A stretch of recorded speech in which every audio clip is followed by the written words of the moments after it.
हर हर महादेव साथियों, आप सभी का अपने चैनल लव यू जिंदगी हॉट टचिंग स्टोरी में तहे दिल से स्वागत है। आप सुन रहे हैं अपनी पसंदीदा कहानी तुम मेरी जिंदगी हो का 78 भाग। एक बात बताइए, आपको पता कैसे चल जाता है कि एल्किस ने मुझसे क्या कहा होगा? साहिर मुस्कुरा दिया, क्योंकि मुझे पता है ना कि तुम्हारे दिमाग के घोड़े कितने तेज दौड़ सकते हैं और तुम कहाँ तक सोच सकती हो। तुम्हारी बातों से ही मुझे समझ में आ जाता है कि क्या तुम्हारी सोच ने इन्हें जन्म में दिया है या फिर कोई इनके बीज तुम्हारे दिमाग में डालकर गया है। कभी कभी अपने भी दिमाग के घोड़े दौड़ा लिया करो, लेकिन फिलहाल में अब इन घोड़े की लगाम अपने हाथों में रखो। चुपचाप बिस्तर पर सो जाओ, रात काफी हो चुकी है। मुश्किल से 2 या 3 घंटे बचे हैं सुबह होने में। बिस्तर से बैक लगाकर लेटने के कारण अब साहिर की आंखें नींद से बंद हो रही थी। क्या हो गया, जिंदगी आकर सोती क्यों नहीं? साहिर ने पूछा। जिंदगी चुपचाप बैठी थी। जल्दी से सो जाओगी तभी जल्दी से समय पर उठ पाओगी। अब अपने इस छोटे से दिमाग को कुछ आराम भी दे दो। सबसे पहले छोटी माँ सा सुबह सुबह तुम्हें आकर जगाए और फिर एक बड़ा सा लेक्चर सुनाए। उससे पहले तुम जागकर तैयार रहना। साहिर जिंदगी को सोने का इशारा किया। साहिर ने बेड पर रखा हुआ बड़ा सा ब्लैंकेट फैला दिया और आधा ब्लैंकेट जिंदगी के पैरों के तरफ डाला। इस कमरे में एक ही ब्लैंकेट है। जिंदगी ने अपने पैरों की ओर देखते हुए पूछा। घर तुम्हारा है, कमरा तुम्हारा है, घर की मालकिन तुम हो। इस घर में क्या है क्या नहीं, ये तो तुम्हें पता होगा ना? साहिर अपने पुराने रंग में लौटते हुए बोला। वैसे भी वह जिंदगी की उलझन नहीं समझ पाया था। आप यहीं पर सो जाए, मैं आ रही हूँ। जिंदगी बेड पर से उठते हुए बोली। कहीं जाने की जरूरत नहीं है। रात काफी हो गई और किसी को तंग करके दूसरा ब्लैंकेट लाने की भी जरूरत नहीं है। तुम ब्लैंकेट लेने जाओगी, नीचे 4 सवाल होंगे, तुम उन्हें हैंडल नहीं कर पाओगी और उल्टे सीधे जवाब देकर चली आओगी। सारे सवाल मेरे ऊपर पहुंच जाएंगे, इसलिए चुपचाप शांति से सो जाओ। साहिर ने अपना तकिया सीधा करते हुए कहा। कल रात तो जोरों की नींद लगी थी तो आराम से साहिर के साथ एक बिस्तर पर सो गई थी, पर आज सोने में क्या, लेटने में भी झिझक सी महसूस हो रही थी। वैसे भी उसी कंबल फेंककर आराम से सोने की आदत थी, जबकि साहिर अपने सीने तक ब्लैंकेट चढ़ाकर आराम से अपनी साइड लेट चुका था। क्या हुआ, अब बैठी क्यों हो? क्या सारी रात बैठकर जागरण करने का इरादा है? साहिर ने जिंदगी को अभी भी कर क्राउन से टेक लगाकर बैठे हुए देखा तो पूछा। नहीं तो, साहिर के सवाल पर जिंदगी गड़बड़ा गई थी। तो फिर आओ, चुपचाप सो मेरे पास सो जाओ। साहिर ने जिंदगी का हाथ पकड़कर बिल्कुल अपने पास खींच लिया। जिंदगी की तो मानो सांस रुक गई थी। ज्यादा दिमाग चलाने की जरूरत नहीं है, चुपचाप शांति से सो जाओ।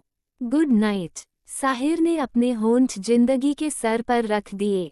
जिंदगी ने झट से अपनी आंखें बंद कर ली, लेकिन कुछ देर के बाद उसने बगुले की तरह अपना सर निकालकर साहिर की तरफ देखा, जैसे कंफर्म करना चाह रही थी कि साहिर सोया है कि नहीं। साहिर की नींद अभी कच्ची थी। उसने अपनी आंखें खोल दी और साहिर की खुली आंखों को देखकर जिंदगी ने तुरंत अपनी आंखें बंद कर ली। साहिर हल्के से मुस्कुरा दिया। अब की बार अगर तुमने अपनी आंखें खोली ना, तो फिर मैं क्या करूँगा ये तुम सोच भी नहीं सकोगी। साहिर ने इस बार कुछ धीर गंभीर आवाज में कहा। जिंदगी का दिल तेजी से धड़क रहा था। धड़कनें बुलेट स्पीड की ट्रेन की स्पीड से भाग रही थी, जिसे साहिर महसूस कर रहा था, पर उसने कुछ कहा नहीं। दिन भर का थका हुआ था और अब चुपचाप सुकून से सोना चाहता था। भगवान जाने आज इनको हो क्या गया है। कल कितने अच्छे से अपने साइड में सोए थे, पर आज लग रहा है कल की कसर आज निकाल देंगे। लेकिन पहले तो मुझे इतनी तेज पकड़ रखा कि मेरी तो सांसें ही रुक जाएंगे। जिंदगी साहिर की बाहों में छटपटा रही थी।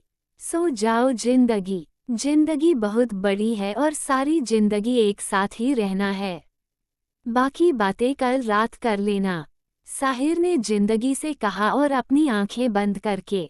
मैं समझता हूँ कि तुम्हारी धड़कनें क्यों भाग रही हैं। जिंदगी कुछ रास्ते पर आ जाए तो हम दोनों अपनी जिंदगी की भी शुरुआत कर लेंगे, पर फिलहाल में कुछ पल सुकून के चाहिए। छोटी छोटी बात पर इतना परेशान होगी तो कैसे चलेगा। खुद को मजबूत करो। बाकी अगर कोई प्रॉब्लम हो तो बेझिझक मुझसे कहा करो। मैं हमेशा तुम्हारे साथ हूँ। मैंने तो पहले ही कहा कि तुम मेरी जिंदगी हो, सिर्फ तुम। ये बात मैं सिर्फ इसलिए नहीं कह रहा कि मेरी तुमसे शादी हो चुकी है, बल्कि इसलिए कह रहा हूँ कि मैंने अपनी तरफ से इस शादी को दिल से एक्सेप्ट कर लिया है। और तुम्हारी तरफ से भी ऐसे ही चाहता हूँ कि किसी के कहने और समझाने पर तुम इस चीज़ को एक्सेप्ट मत करो, बल्कि अपने दिल से एक्सेप्ट करो। तभी कहीं जाकर हमारा रिश्ता मजबूत हो पाएगा। सच तो यह है कि मैं तुम्हारे साथ न केवल इस रिश्ते में आगे बढ़ना चाहता हूँ, बल्कि अपनी जिंदगी का हर पल जीना चाहता हूँ। बस पहले केवल तुम कुछ समझदारी के साथ अपने आसपास देखकर चीज़ों को समझो और उन सब चीज़ों को लेकर अपनी एक राय कायम करो। अपने डिसीजन के लिए दूसरे पर डिपेंड मत रहो। तुम मेरी जिंदगी हो जिंदगी। पर मैं ये सब तुमसे अभी कहना नहीं चाहता। बहुत नासमझ हो तुम, बल्कि मैं चाहता हूँ कि तुम खुद भी इस चीज़ को महसूस करो जो कि मैं तुम्हारे लिए महसूस करता हूँ। पर इसके लिए तुम्हें मैच्योर होना पड़ेगा और मैं तुम्हें वैसा बनाना चाहता हूँ। साहिर ने आंख बंद किए हुए ही अपने मन में जिंदगी से कहा और फिर से उसके बालों में अपना सर छुपाकर सो गया। जितनी शांति से यह रात बीती थी, क्या सुबह भी इतनी शांति से होने वाली थी, जानने के लिए बने रहे अगले भाग तक। तब तक के लिए वीडियो को लाइक और चैनल को सब्सक्राइब करना मत भूलिएगा। मस्त रहिए और यही यूट्यूब पर मिलते रहिए। मिलते हैं अगले भाग के साथ। हर हर महादेव।